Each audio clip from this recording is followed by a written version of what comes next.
set up a process for attacking unconstitutional laws. And that's done by the circuit courts of this county or the federal courts in the federal system. It's not done by Boone County, by the board members, or by the Boone County Board. That's not your role. That's not your job. The referendum proposes, what the referendum proposes is in fact itself unconstitutional, because you're placing yourselves then, as the Boone County Board, in the role of the circuit courts. You're usurping the role, pursuant to this referendum, of what the courts are supposed to do, which is to protect the constitutional rights of the citizen. And the courts have done that with respect to the Second Amendment and the First Amendment. And they continue to do that. That's the role of the court system under our Constitution and under due process of law. It is a mistake to place an advisory referendum on the ballot for the citizens of this county that calls for an unconstitutional act in and of itself. It's wrong. You shouldn't do it, and it should be rejected. Thank you for letting me address you. Thank you.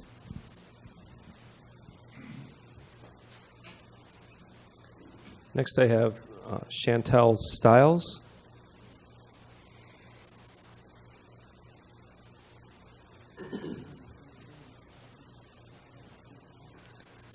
I would ask that people in the audience please respect the rights of the person who's going to be speaking and keep quiet. Thank you. Thank you. Thank you for hearing me out today. And if you could, just a reminder, please sorry. talk directly Can into you it. hear Thank me you. now? A little bit louder. Closer? There you Okay, go. thank you. I'm asking that you do not place the referendum on the Second Amendment on the ballot.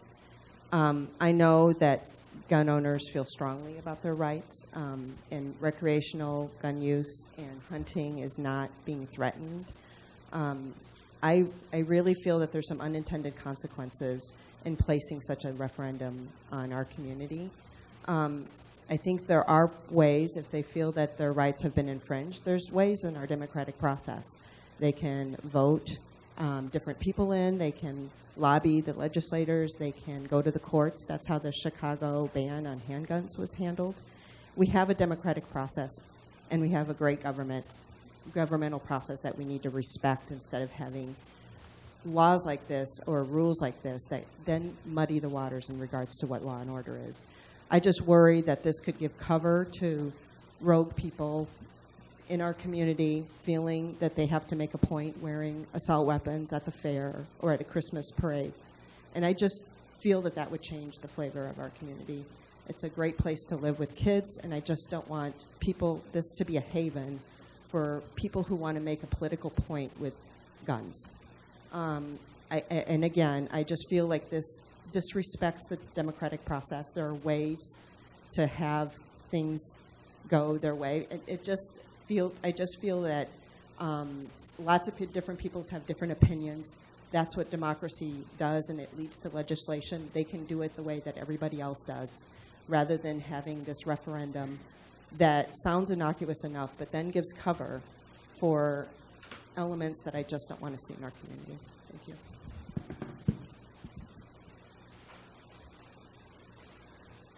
Last up, I have Mark Sanderson.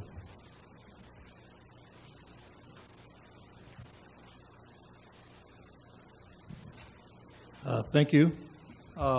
First off, I wanted to thank the county board members. Most of you guys went out to the fair, and it was really good getting a chance to talk to most of you guys and gals. One thing that was said to me at the fair.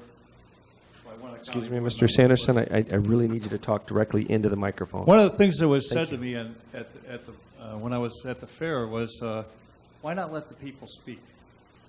You know, I'm going to keep this short. This is an advisory referendum. This does not bind a county for anything. This just gives the people a chance to use their First Amendment rights to speak out on the Second Amendment.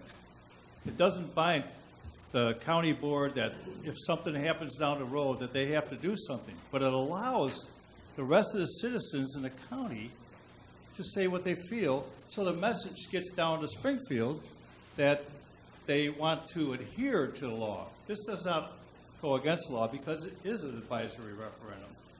So, I hope that you guys, thoughtfully consider allowing people to speak. There was some mention of other times where people have not been, allowed to have stuff on a ballot. Well, sometimes, and I've seen that, read in the papers about some things that come before you, where it costs you guys a lot of money that you are binded by things on a referendum, things that could cost hundreds of thousands of dollars. This costs zero for you guys to allow us to be on the county board, to be on the ballot, and it brings the message to Springfield, doesn't bind you with anything. Thank you.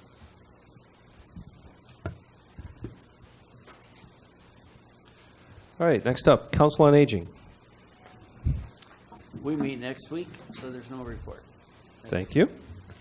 Growth Dimensions. I see Ms. Fettis in the audience.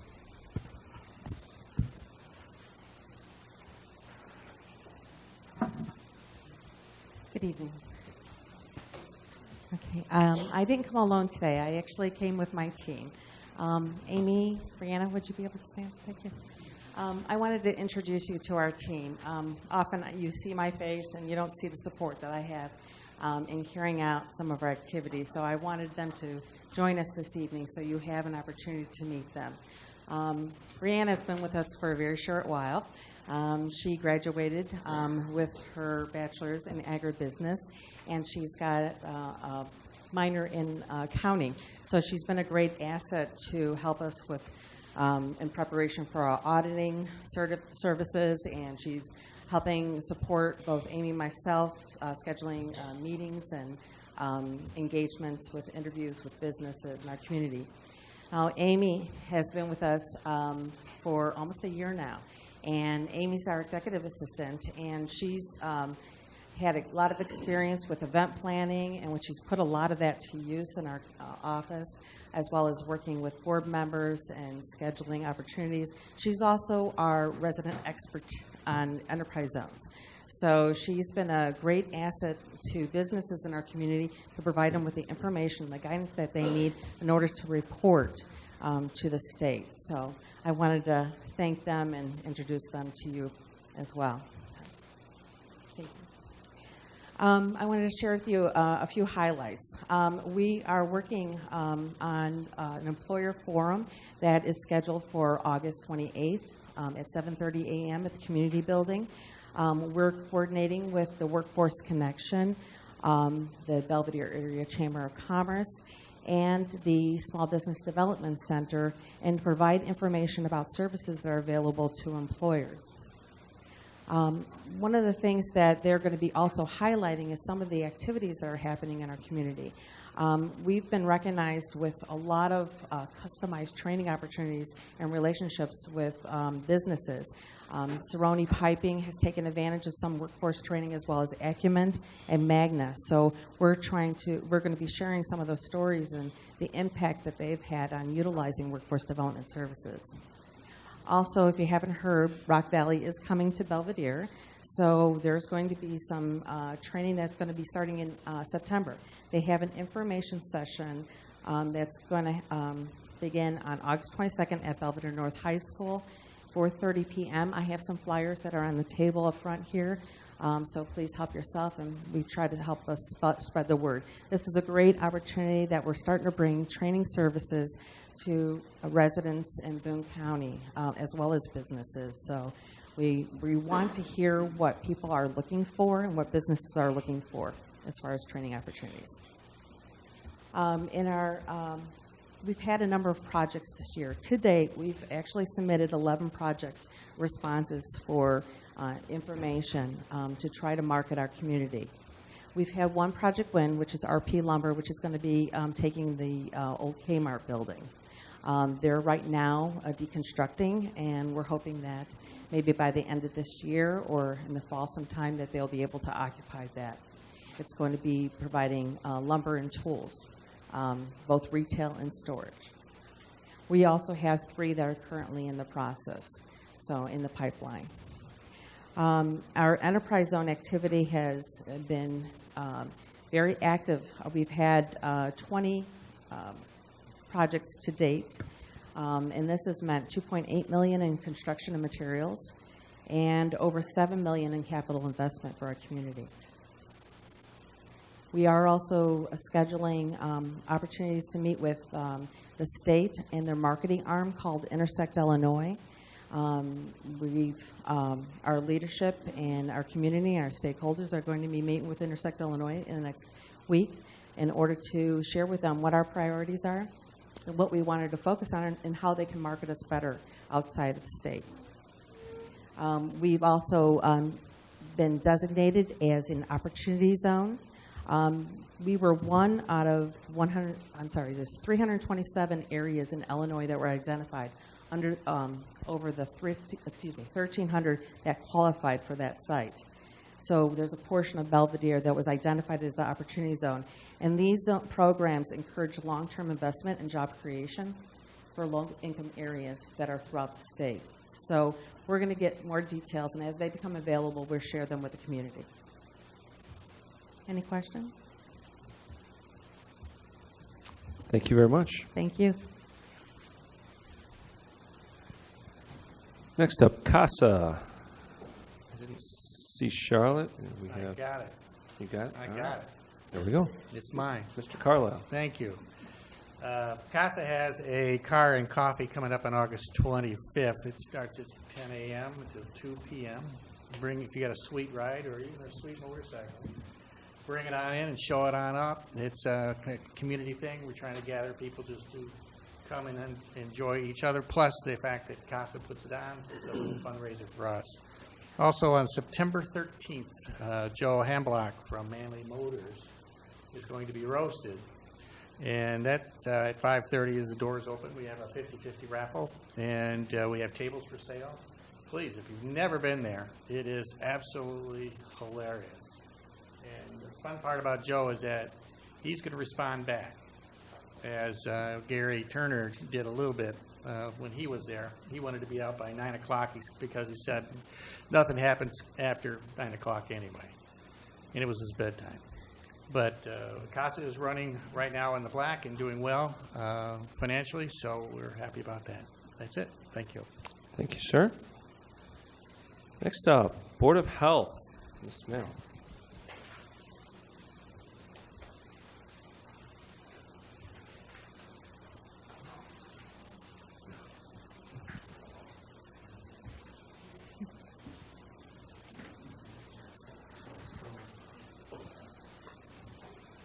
Good evening, members of County Board and members of the public, department heads. My name is Amanda Mail, and I am the Public Health Administrator of the Boone County Health Department.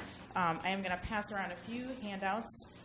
I want to make the County Board aware that because of the overwhelming success that we have had with the free Narcan trainings that we have been offering in partnership with Sinisippi Centers, they're the ones that come in and do all of the training. There have been 4 more trainings scheduled. The last training, there was standing room only. So there were 40-plus people at that. The word is out in the community. The fatal overdose rate due to opioid overdose in Boone County is higher than the state average. We are concerned and we are responding. So if you have not had a chance to attend one of these trainings, I would encourage you to do so. Just a quick fair update. The week of the fair is a very busy week at the health department.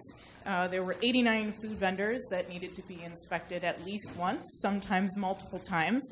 There were 106 inspections conducted, all within the first few days of the fair, because we want to get out there early and catch anything that we might need to take care of. There are 7 wells that service the Boone County Fairgrounds, also inspected by the Boone County Health Department, and 14 food trucks that we inspect. And I will just simply say that no news from our department is always good news, and I have no news to report. One more update on our Farmers Market and Wellness Fair. We do have final numbers. We had over 400 guests on July 17th for our 2018 Wellness and Market Fair out here in the parking lot, which is a partnership between the City of Belvidere, Boone County Admin, and the Boone County Health Department. 150 meals were provided to children ages 2 to 18. There were 500 farmers market coupons that were redeemed from our low-income eligible WIC, women, infants, and children, and senior participants. And we had 39 vendors who participated in the event. Huge success, and I want to thank Boone County Admin and the City of Belvidere for their participation. So I did pass around orange cups for everyone. Just want to keep you engaged and interested in what we're working on, since every month for the past 10 months I've stood up here and told you that we have a big Illinois plan of local area needs that is state mandated, that we're linking to the county comprehensive plan, and we're working on it, we're working on it, we're working on it. Well, the draft is finished, open to the public for viewing and comment for the next 2 weeks, starting today through Wednesday, August 29th. We're very pleased with how it turned out, and we're very pleased with how it connects nicely with the draft of the county comprehensive plan, which is also available for viewing on the Boone County Admin website. So we're just going to do a real brief activity here. Everybody has a cup. You have some statistics in your cup related to Boone County. You may pull them out and read them.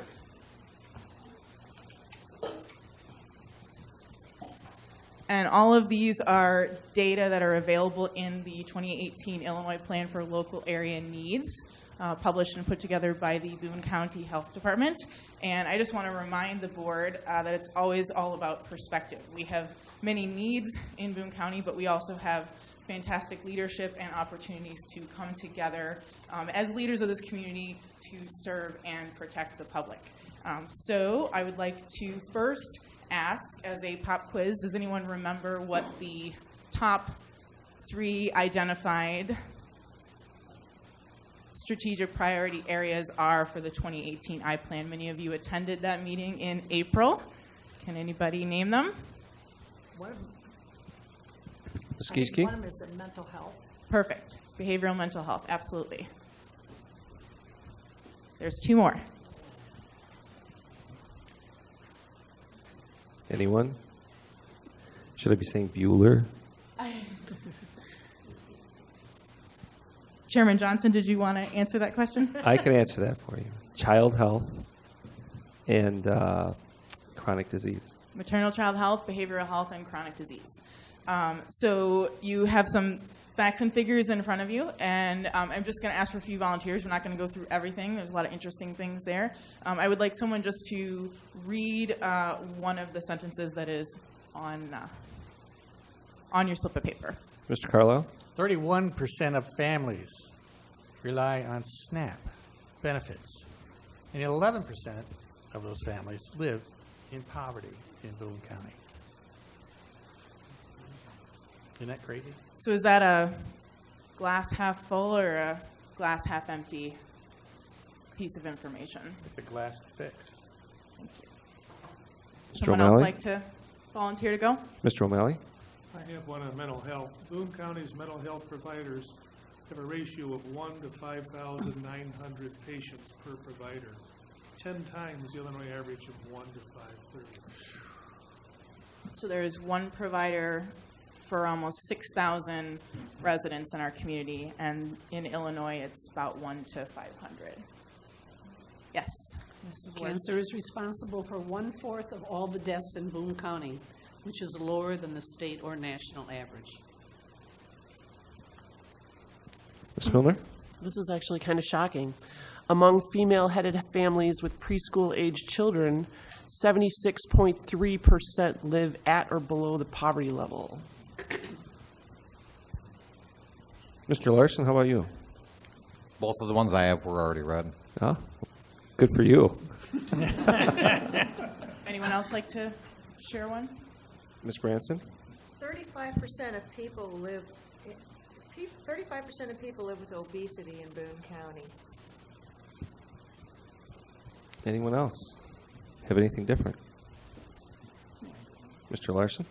Boone County has the 3rd highest drug arrest rate in Illinois, which is 1,382 versus the Illinois overall average of 809 per 100,000 residents.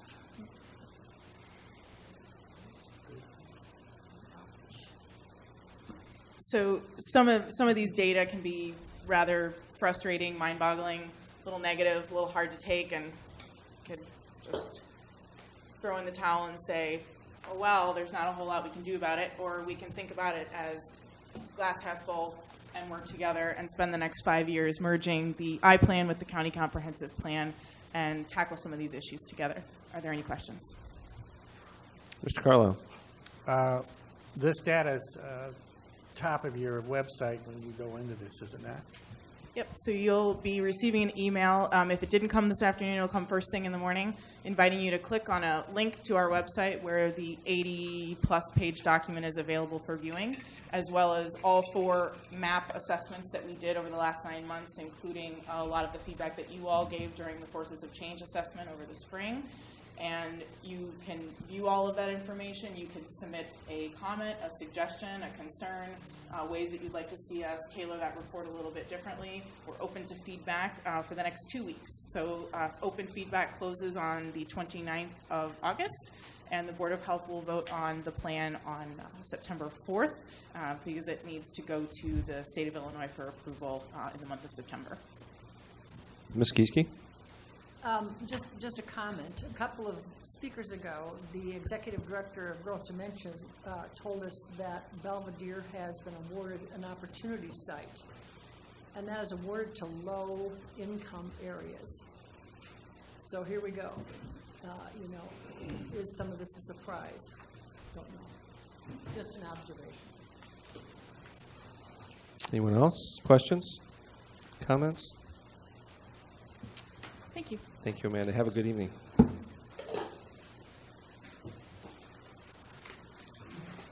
Next up, we have the Regional Planning Council. We have not had a meeting in a while, so there's no report there. Ken, anything else? Any other committees you can think of? Okay. Next up, I would accept a motion to approve the general consent items. So moved. Motion by Mr. Carlisle, seconded by Mr. O'Malley. Any discussion? As typical, I would just like to read the names of those that have donated. Vicki Spaulding, Fresh Start Animal Rescue, Margie Carlson, Donna and Christopher Feldberg. We appreciate all of those individuals and companies that have so graciously donated to the cause here in Boone County. Any further discussion? Mr. Newhouse. Under the general consent for landfill closing, there's a $50,000 transfer. Just for an item of interest, Ken, can you think back 10, 15 years? Have we had an increase or a decrease in our annual payments in all things considered in the landfill? Or is it a constant number, or are we hopefully getting less and less expenses as the years go by and closer to hopefully a termination of this? It's probably bounced between 40 and 70,000 over the past 10 years. So it depends on the forecast of what IEPA wants us to do out there and whatever revenue we get from the site, which is now zero. So that's kind of the range. Thank you. Any further discussion? All in favor say aye. Aye. Opposed? Motion carries. Next up, planning and zoning. I see no motions, but Mr. Ellingson, anything you want to pass on? No, sir. Thank you. Thank you, sir. Finance, Ms. Gieske. Item 10.1 is a motion to approve claims with the understanding that Carl Johnson abstains from voting on all claims presented by William Charles and Associates, and Denny Ellingson abstains from voting on all claims presented by Conserv FS. This was approved in committee 4-0. Motion by Ms. Gieske. Is there a second? Second. Seconded by Mr. Carlisle. Any discussion? Roll call, please. Sherry Branson, Yes. Jeff Carlisle, Yes. Denny Ellingson, Yes. Sherry Gieske, Yes. Carl Larson, Yes. Ray Larson, Aye. Jessica Muehlner, Yes. Marshall Newhouse, Yes. Bernard O'Malley, Yes. Brad Stark, Yes. Kathy Ward, Yes. Carl Johnson. Yes. Motion carries. That's it for finance. Quick from you tonight. Absolutely. Roads, Mr. Stark, I see nothing, but any words of wisdom? No, sir. Thank you. Same with Health and Human Services. Mr. Carlisle, any? I'll echo the same concern. No motions. I like these quick committees. Admin, Mr. Newhouse. Mr. Chairman, I would move to approve Resolution 18-18, the public question on November 6, 2018 general election ballot, which asks, shall Boone County oppose any law restricting law-abiding gun owners from their Second Amendment rights? Motion by Mr. Newhouse. Is there a second? A second. Second by Mr. Ray Larson. Discussion. Ms. Milner. This did not, the chairman of the admin committee, Mr. Newhouse, didn't mention that this did not pass committee. And I think for good reason. I have some real difficulty with this because on its surface, do we oppose the Second Amendment? I think very few people on its surface would disagree with that issue.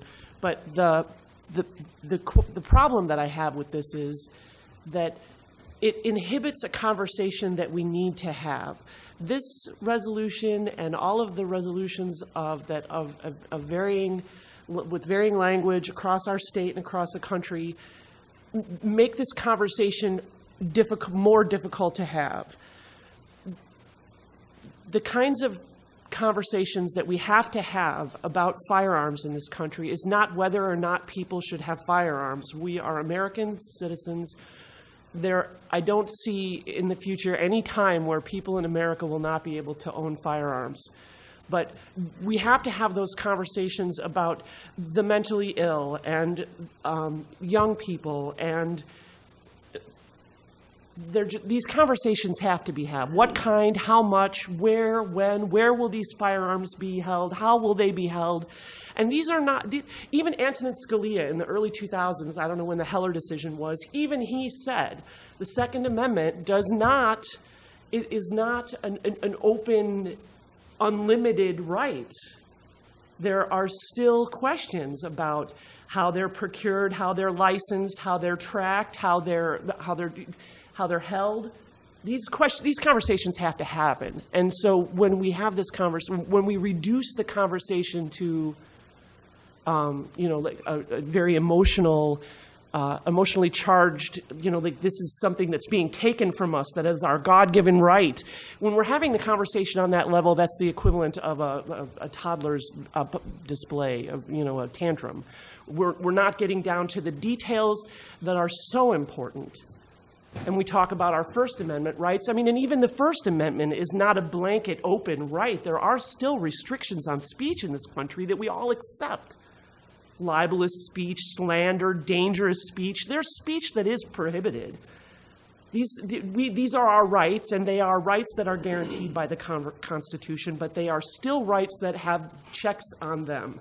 And I don't like us standing up and saying that we're going to have this we're not going to have this, fingers in the ears, la, la, la, there is no discussion. That's what I think this referendum does, and I'm very against it because of that. Thank you. Thank you. Mr. O'Malley. I just want to bring up, this is not a new option. We've had presidents killed since the 1800s, the 1900s, the 2000s. I mean, not yet, but the last couple of centuries. We've had many gun issues for a long, long time. We're just rehashing stuff that's been brought up. We have restricted machine guns. Al Capone helped us on that. And I think we need to continue the discussion. I'm actually not for the amendment, but I think it needs to go to vote just to get the feeling of the people. And people can vote it down. I think that's how they need to do it. Further, Mr. Newhouse. A couple of months ago, a citizen came forward with a request for a referendum in regards to the public opinion as it pertained to trains. During that discussion, it was made clear to us at the committee level that there were a couple of options that were appropriate for moving that discussion to the ballot. One of them was a county vote, which would move it towards a referendum, and second was acquiring a threshold of signatures which would put something like that question on the ballot. With those two options in place, I chose not to have the county board get in the middle of it and again allow the citizens by their signatures to allow that to get to the ballot. So a question to either Ms. Stapler or to the state's attorney: is it possible for anyone to put a non-binding referendum on a ballot by the number of signatures that can be acquired to do so, or what would another avenue be for a question like this, if any, to get on the ballot? Can I? Is that Sure, right? sure. Okay. At this point in time, the only option to have a non-binding or any referendum put on the ballot at this point would be is if the county board passed a resolution or a governing body passed a resolution prior to August 20th for the November ballot. August 6th was the deadline. The 8th was the deadline. No, I'm sorry, it was the 6th, was when the resolution with signatures had to be filed with my office. That particular one that you're referring to was filed with my office. The time frame for any people to view that document actually ended this past Monday, and there was no objection filed to that, so it will be on the ballot. Well, let me rephrase my question. Had this question on laws restricting law-abiding gun owners, if that would have moved forward prior to the August 6th deadline, would that also have had the ability to be on the ballot? Yes, as the other one was, yes. Well, having heard that, and that was my assumption, my intent is to be consistent with the way I have handled both of these, and that as people are wanting the citizens to make their voices heard, I think it is important to allow the citizens by their signatures to get something like this going rather than Boone County getting in the middle of it at the last moment. For me to say no to one and to say yes to another, that would get right in the middle of a very political thing for me, and I do not want to go there. Mr. Ellingson. Thank you. I guess my feeling is just the opposite of that. Actually, I voted for the last attempt. I thought anything we do to get people discussing matters like this and talking about them, especially public forums and that, I think is a positive. Instead of everybody sitting back and just waiting to see what somebody else is going to do, I love to see what people are thinking. It is non-binding. This is one of the proper ways to bring it forward, as is signatures, and I'll be voting for it just because I think it is a good thing to be talking about. Any further, Ms. Branson? You know, this is not a simple conversation to have, and it's not a simple topic, and I understand a lot of Jessica's concerns and opinions, and I definitely hear what all of you have to say, but at the end of the day, we represent the people, and it is never wrong to hear the opinion of the people, and that's exactly what we're asking for. You know, when we were dealing with the wind farms, we carried on an issue for months and months and months. And at the end of the day, it was very clear to me which way to vote. Even though I didn't agree with the way that I voted for the way that the people that I represent made it very clear how they felt. And as a representative for those people, I think it's important that we actually hear the question and hear what they have to say and start the conversation. And I'm going to be voting for this to be on the ballot. Any further discussion? Ms. Kieske. I just have a question that might be rhetorical. Have we heard anything from any of our representative or our senator in Illinois about this? Does anybody know if we've heard anything from them? I have not seen any emails or heard anything from any of our legislatures. Right. Thank you. Mr. Carlisle? If I may just do a wrap-up. Marshall, I appreciate what you're saying. This is a item that is in our Constitution. It's not a training. But I understand the processes that have to be taken care of. This is the amendment that was set up to protect against militias to take us over. Even though I don't particularly like the way this was written, I think it could have been better written to the point where we may not have this type of discussion as difficult as it is today. I would like to know what the people think. I hear what everybody says, and I understand some good opinions that were brought forth, and totally understand what Ms. Nildner is bringing forth too. But if I understand this correct, this is an opinion, non-binding. Regardless if it's written the way it is, I would like to see what the people have to say. Thank you. Okay, last comment, Ms. Miller. I'll make it brief. I would just like to reiterate what the member of the public, Mr. Fisk, pointed out, that truly this is a matter for the courts, that we don't have the authority to, and neither does the state for that matter, to make laws that conflict with the Second Amendment. So why are we in this? Why are we? You know, why would we step forward and say that we can, or imply that we can? We lack the authority. Okay, I'm going to ask for a roll call vote on this just to make sure we don't have to guess the yeas and the nays. So roll call, please. Jeff Carlisle? Yes. Denny Ellingson? Yes. Sherry Gieseke? Yes. Carl Larson? Yes. Ray Larson? Aye. Jessica Milner? No. Marshall Newhouse? No. Bernard O'Malley? Yes. Brad Stark? No.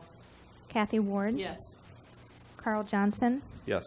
Sherry Branson? Yes. Motion carries. Mr. Newhouse, anything further? Yes, sir.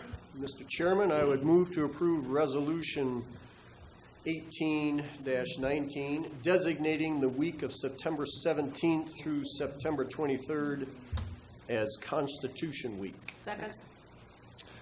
A motion by Mr. Newhouse, seconded by Ms. Ward. I have, wait here a moment. We have a guest with us, a distinguished guest with us, Kathy Hughes with Daughters of the American Revolution. If you'd care to, she'd like to address us. Good evening. I'm Kathy Hughes, Regent of the Asa Cottrell Chapter, DAR. The United States Constitution stands as a testament to the tenacity of Americans throughout history to maintain their liberties and freedoms and to ensure those unalienable rights to all Americans. The tradition of celebrating the Constitution was started by the Daughters of the American Revolution. In 1955, DAR petitioned Congress to set aside September 17th through 23rd annually to be dedicated for the observance of Constitution Week. The resolution was later adopted by the U.S. Congress and signed into public law on August 2nd, 1956 by President Dwight D. Eisenhower. DAR has been the foremost advocate for the awareness, promotion, and celebration of Constitution Week. By fostering knowledge of and appreciation for the Constitution and the rights it affords to all Americans, DAR helps to keep alive the memory of the men and women who secured our nation's independence, whose bravery and sacrifice made possible the liberties we enjoy today. We ask that you add your support to Constitution Week 2018. Thank you. Thank you very much. Any questions, any discussion? All in favor say aye. Aye. Opposed? No. Motion carries. Mr. Chairman, I would move to approve agreement with Swedish American Better Life Wellness in the amount of $25 per participant. Second. Motion by Mr. Newhouse, seconded by Mr. Carl Larson. Discussion. Mr. O'Malley. There was just a recent article in one of our journals that did extensive research over a number of years, and they show no value to these type of tests because they're not changing behavior. This one has some behavioral aspects to it, which hopefully will change that previous stuff. So I think it's a good idea. Mr. Newhouse. I would put a qualifier on participant. That's employees of the county rather than anybody. Okay. Anything further? Roll call, please. Denny Ellingson, Yes. Sher Gieske, Yes. Carl Larson, Yes. Ray Larson, Aye. Jessica Milner, Yes. Marshall Newhouse, Yes. Bernard O'Malley, Yes. Brad Stark, Yes. Kathy Ward, Yes. Carl Johnson, Yes. Sherry Branson, Yes. Jeff Carlisle. Yes. Motion carries. Mr. Chairman, admin has no further motions at this time. Thank you, Mr. Newhouse. City County Coordinating, Ms. Ward, I see no No motions, motions, but sir. anything to send our way? No Any motions, news? sir. Okay. Public Safety, Mr. Larson, I see nothing there, but No motion, nothing additional to add at this time, please. thank you, sir. Special Committees, Community Building. Yes, Mr. Chairman. Our budget, as I reported before, looks very strong. We're looking at doing some maybe more significant things in the community as our bylaws do allow. I'm happy to see that Bob Bowley was appointed tonight to come back onto our board. He's done an excellent job. We still have one more opening, and that's to come from the agreement of the townships. There's several people who have applied. I talked to one of the township supervisors tonight, and they're about ready to appoint that person as well. Thank you very much. UCCI, Mr. Terranoni. Yes, Chairman Johnson, Vice Chairman Carlisle, and I will be going to Washington, D.C. for the UCCI educational event in September. No other report. Just of note on that trip to Washington, to make clear, that's the funding for that is coming from UCCI and not from the county, so that nobody thinks we're just taking a trip on the county. UCCI is paying for that, and we thank them for their generous support, I guess. In that sense, also, if there's anything that anyone would like us to bring up when we have the opportunity to meet with any of our legislatures or anyone in Washington, we certainly ask that you give us that information, and we would be happy to address any specific topics that anyone would like us to address. You know, first and foremost will be, please give us more of our money back.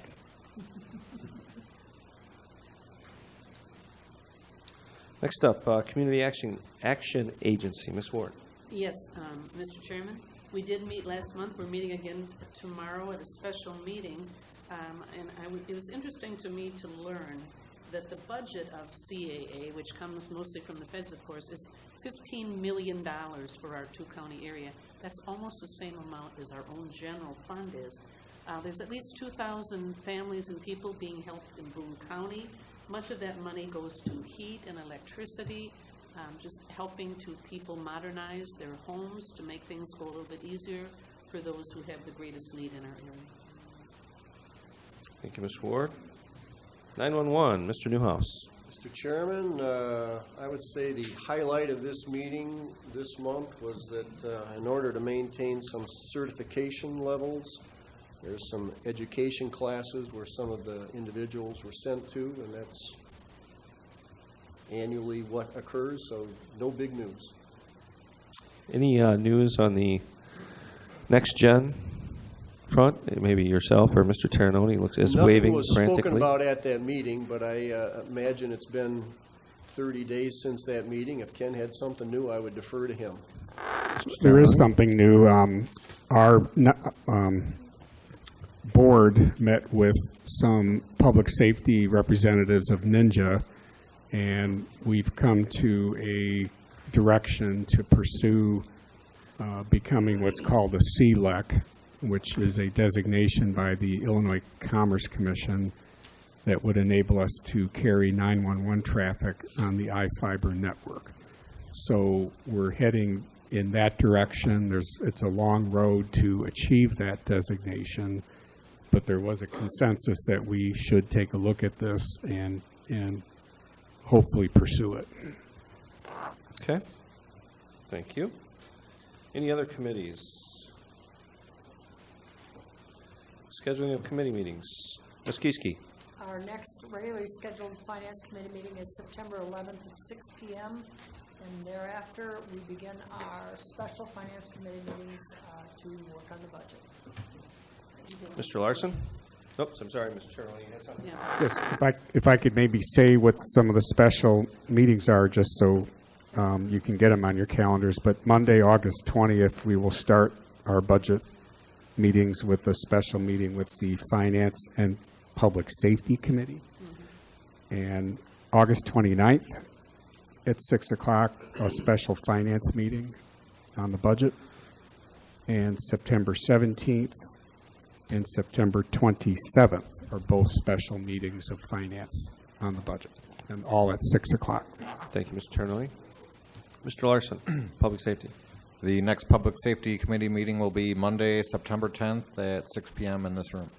Thank you, sir. Mr. Ellingson? There will be a PCB meeting September 5th at 6 p.m. in this room. And we have ZBA coming up. We're going to leave that to Mr. Ternelly. Okay. Sorry, I know there's two of them. Due to the number of applications for solar projects, I did ask the ZBA to add a second meeting each month for the next 3 months.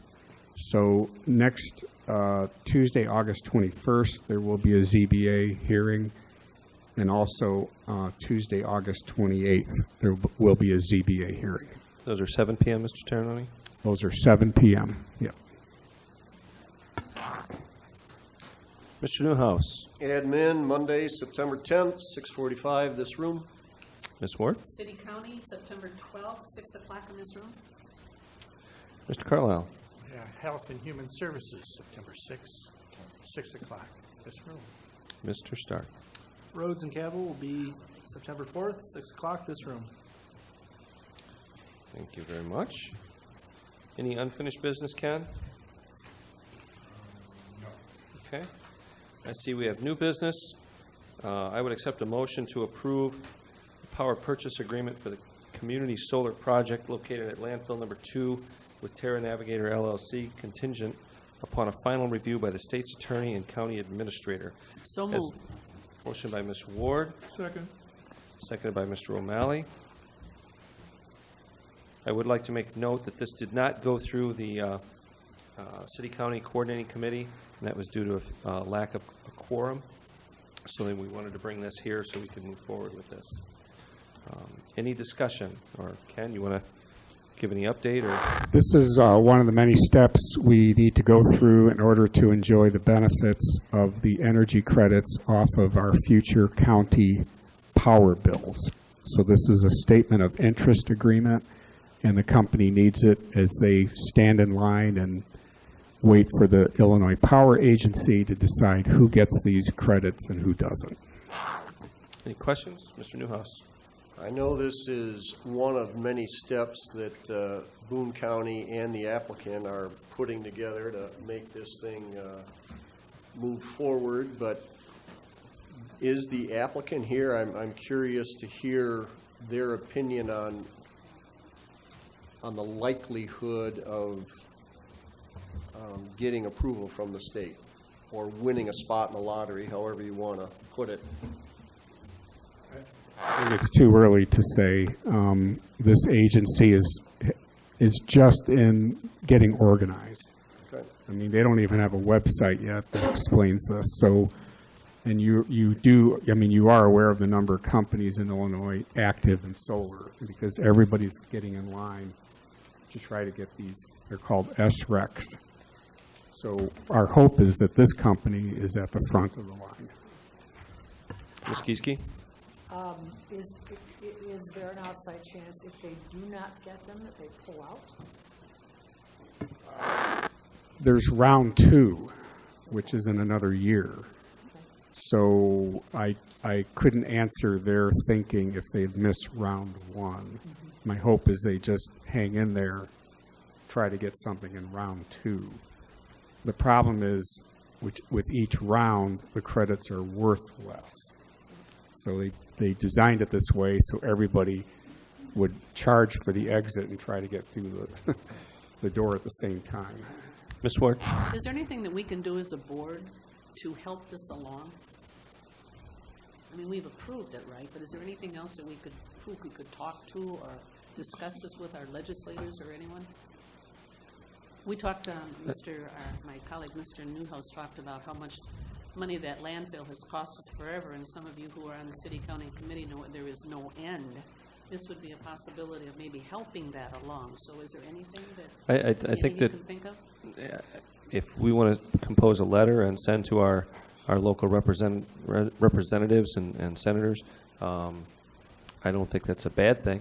And every little bit can help. I mean, sometimes the squeaky wheel gets the grease, and maybe we can squeak a lot. Right. Thank you. Mr. Newhouse?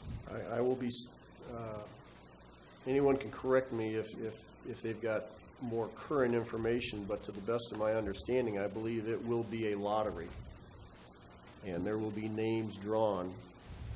And whether this development or the next one gets their name pulled out of the hat, that'll be the sum total of how it's done. Okay. Mr. Carlisle?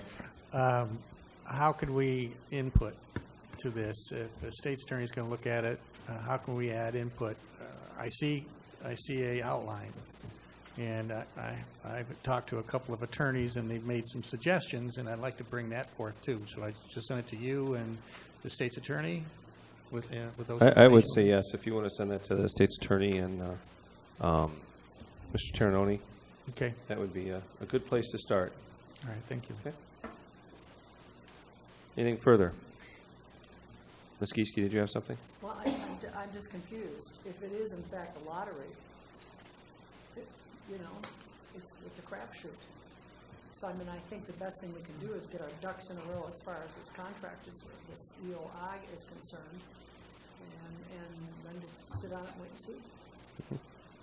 I think probably so. Did you have something, Ken? I don't see a harm in a letter. That's my. Okay. I don't either. I think it's a good idea. Okay. Roll call, please. Sherry Gieske, Yes. Carl Larson, Yes.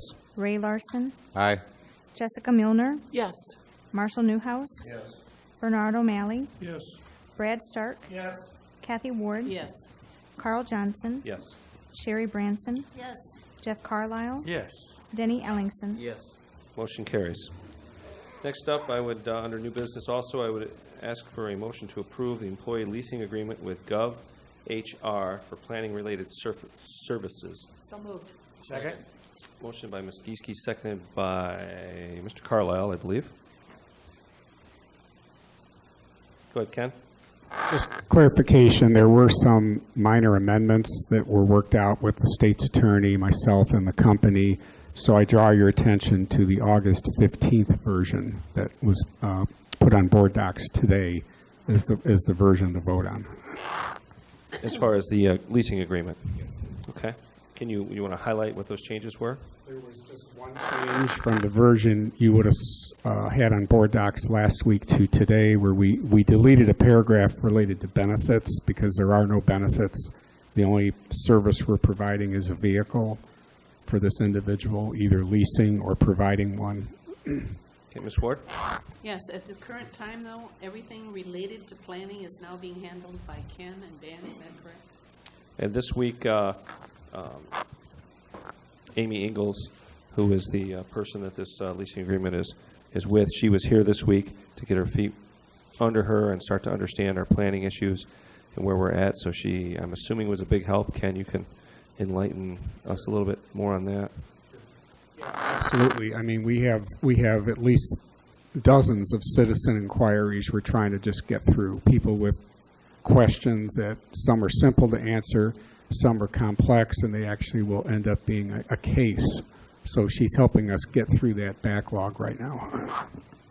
Did that answer your question, Ms. Ward? Yes. Okay. Mr. Ellingson. Well, I think we also have another agency or organization that is also helping us get through some of this right now, don't we?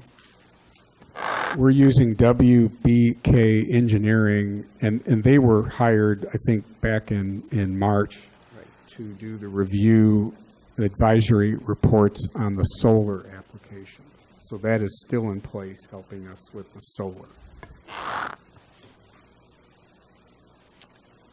Okay, just one last point to make. I know that it came up, I'm thinking in committee, questions as to whether or not if this individual were to apply for the planner's position and the county went to hire this individual, would there be a large payout or penalty, so to speak, by hiring that person from the temporary agency? And that is not the case. There's I think a 2-week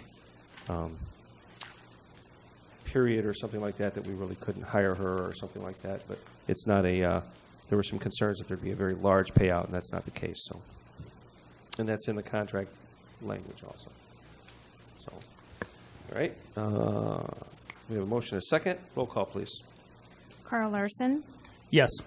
Ray Larson, Aye. Jessica Milner, Yes. Marshall Newhouse, Yes. Bernard O'Malley, Yes. Brad Stark, Yes. Kathy Ward, Yes. Carl Johnson, Yes. Sherry Branson, Yes. Jeff Carlisle, Yes. Denny Ellingson, Yes. Sherry Geeske. Yes. Motion carries. Any other informational items, Ken? Just want to draw your attention to a letter regarding the prevailing wage statutes in Illinois. It was asked that a letter be drafted to our legislators, so that was done, and it was reviewed by committee, and it's been sent. And also a little bit of good news, the insurances will pay $37,000 toward our generator that failed at the jail. So we're getting a little bit of cost recovery there. Ms. Ward, did you have something? I do. This is, and I've mentioned this before, and I know many people have fundraisers going on, and I mentioned that we have our Jewels to Jeans, our annual big fundraiser for our Teenage Center. And I'm on that committee, and I've already gotten calls of people who are going to do the $1,000 sponsorship.